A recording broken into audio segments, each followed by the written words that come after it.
I'm going to give you a phrase from a 60s television show. If you know the show, raise your hand, okay?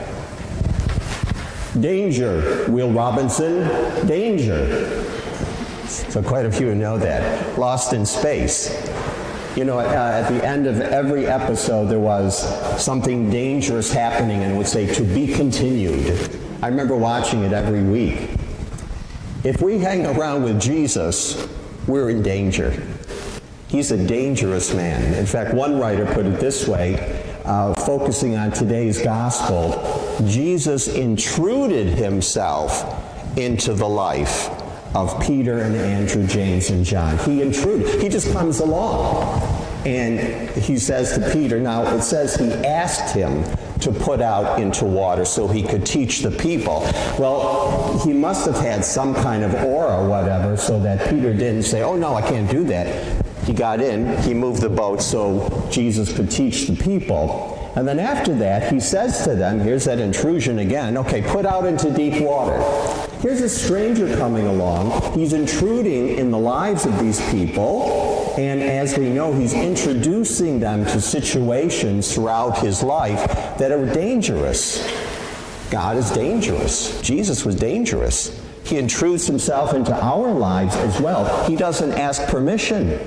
He gets right in there. And if we're baptized, boy, that's a big intrusion. That's a big dangerous sacrament because it conforms us, it configures us to Jesus, who lived a dangerous life because he preached the truth. And then, of course, we have Paul, too, perfect example of someone who underwent a dangerous situation. Jesus intruded in his life, and he appeared to him, and he got thrown to the ground. He became blind. Well, if that's not an intrusion or a dangerous thing, I don't know what is. Jesus did not say to Paul, Paul, can I convert you? Can I turn you away from what you're doing now? No, he just got right in there and he did it. God doesn't ask our permission. Now, he doesn't coerce us. He doesn't make us do his will. But that doesn't mean he holds back, that he's not dangerous, that he's not intrusive. He's everywhere. He's always in our lives. Do we realize that? Do we see our faith as a dangerous journey? And it is. Now, it doesn't mean it has to be fearful. Doesn't mean we have to be shaking about it. But we have to open our eyes because as we see Jesus living his life, as we see the apostles, as we see the saints through history living their lives, they didn't have an easy go of it. It was dangerous to follow the Lord. Is it dangerous today? Have we domesticated God? So God's kind of a warm fuzzy, don't have to worry about anything, and anything goes. If I think it's right, it should be right and true. Or do we have a little bit of trembling in there? Because what do we say? Fear of the Lord is the beginning of faith. Do we have a little trembling in our lives when it comes to God? Because with God, it's all or nothing. You remember the musical Oklahoma? One of the characters says to Ado Annie, with me, it's all or nothing. The same with God. It's all or nothing. We can't walk this middle ground thinking, well, as long as I keep steady and don't do anything really bad, all will work out. That's not what the scriptures say.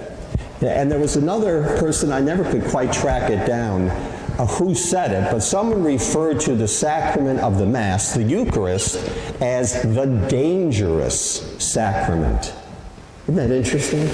The dangerous sacrament. The idea is we dare to come here in the midst of heaven, all the angels and saints are here, and do our little bit, thinking, oh, aren't I a good person because I came to Mass? When there's much, much more demanded. One writer, contemporary writer, said, you know, we Christians don't know what we're doing. We're like children playing with TNT on the floor. That's what the Mass is like.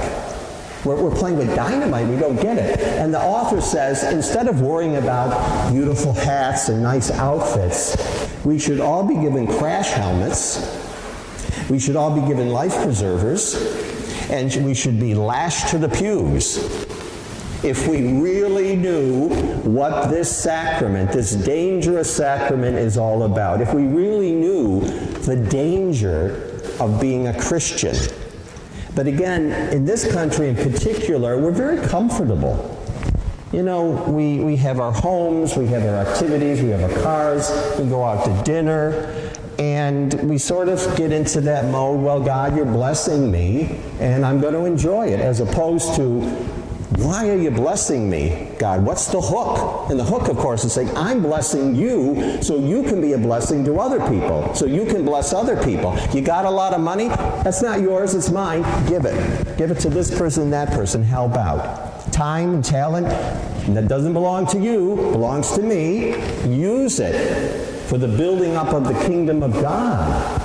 So for us, it's dangerous to go through our faith in kind of a mindless way, because that's not the way of God. He's very mindful about what he wants of us. He says, love God, love your neighbor as yourself, carry your cross. That's not comfortable, that's dangerous.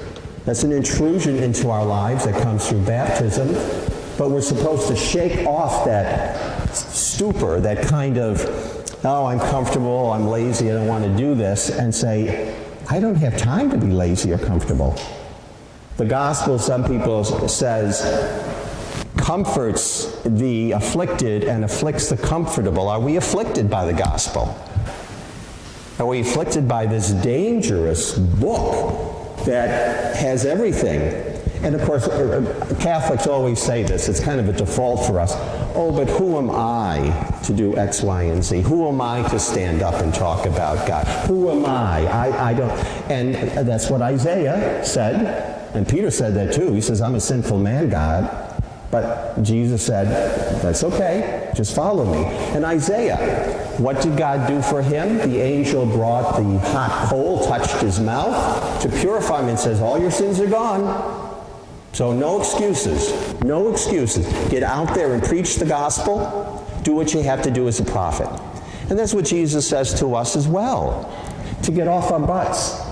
To get out into the world. Find out who all these neighbors are that we have. What is their story?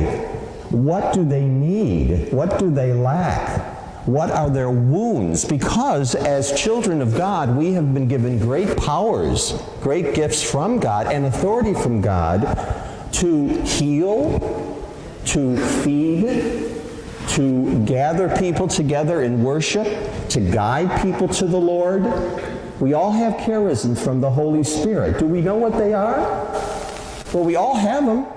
Very specific. For some, it may be teaching. That's a charism. Teaching the Word of God. A wonderful charism. Another one might be healing. I'm talking not just about spiritual healing, but physical healing. That's a great charism.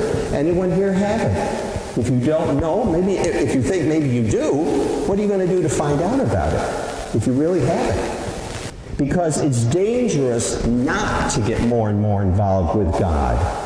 It's dangerous to go our own way, to be comfortable and do what is easy for us, or what comes comfortably to us each day. We're supposed to be shaking ourselves up. God does it, but again, do we really hear God shaking us up? That's why we have Scripture read at Mass, to remember, oh, this happened to Peter and Andrew, James and John. Couldn't have been easy for them to drop everything and follow Jesus.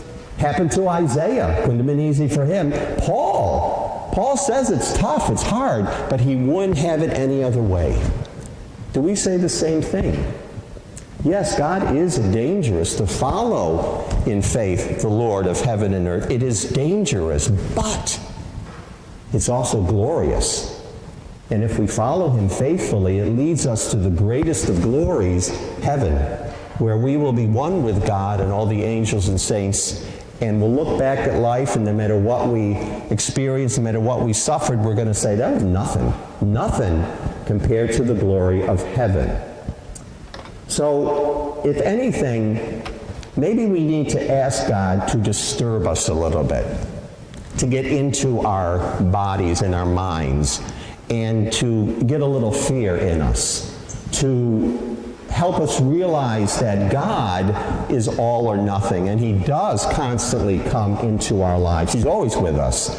And to make us a little bit annoyed, a little bit upset, a little bit fearful, so that we can go deeper into our faith and say, yeah, this is difficult, but Lord, I don't want it any other way, because I want you. I want you for all eternity.